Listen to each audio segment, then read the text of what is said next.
Hello everybody! Please forgive my bad lighting. I put off filming for too long and now it's evening and I have no daylight in my room, so it's really dark in here. So I am officially halfway through the first semester of my last year at university. I'm not ready. I'm not ready.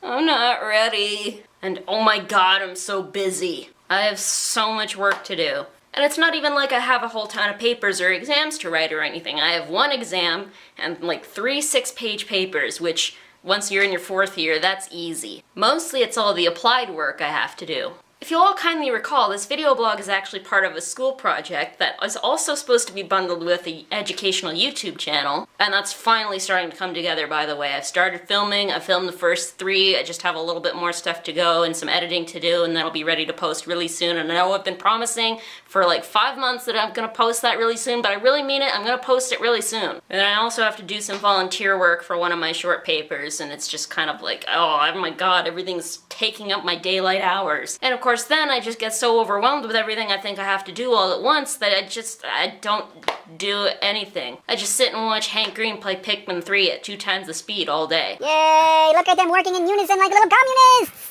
And that, of course, is obviously not a very productive form of procrastination. And while these habits have been really hard to break, I have developed some strategies for coping with them that kind of help keep me on track a little bit during midterms. And since I'm sure I'm not the only student who's starting to get a little bit overwhelmed with my midterm workload, I'm going to share some of my strategies with you. I hope they help. They help me. I find the best way to deal with really big workloads is to just sort of break them down into more manageable pieces. I mean, after all, you don't start a video game expecting to fight the last boss right away. I mean, you gotta go through a few different levels first. So I keep my class schedule there, and then I have a list of my midterm assignments that I have to do in order of priority.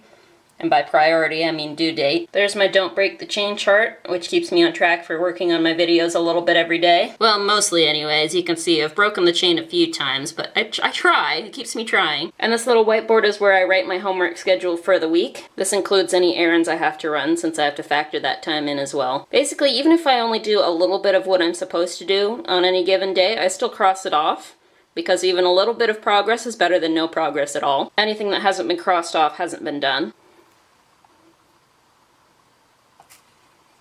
And that's basically how I break down my homework priorities and schedule, and that basically keeps me from wanting to tear my hair out every 5 minutes when I think about how much homework I still have to do. And I balance that out by taking frequent breaks, whether that's to watch like silly YouTube videos or maybe to watch an episode of whatever show I happen to be enjoying at any given moment. And I also try to keep my workspace relatively tidy because that also keeps me a little bit more on track and organized. And admittedly, sometimes I feel like I think clearer when my space is clean, or even just after I've finished cleaning my space. It's sort of like a preparatory thing, really. It's kind of like how brushing your teeth and lying in bed for 10 minutes to read every night before you go to sleep can sometimes help you sleep better because you have a routine. It just sort of gets my brain in gear for what I have to do. We're gonna turn this way now because this is where the best light's coming from. And that's basically how I attempt to survive my workload every year at school. I hope that helps any of you guys who might be feeling a little bit overwhelmed. And also, if you guys have any further suggestions for how to cope with workload for me or for, you know, anybody else who might be watching, feel free to post them in the comments or on my Facebook page. Thank you guys very much for watching. I hope all my fellow Canadians have a wonderful Thanksgiving. And of course, if you're in Cape Breton, that means another big event's coming up. So I hope it treats you well. Thank you very much for watching, and I'll see you guys next week.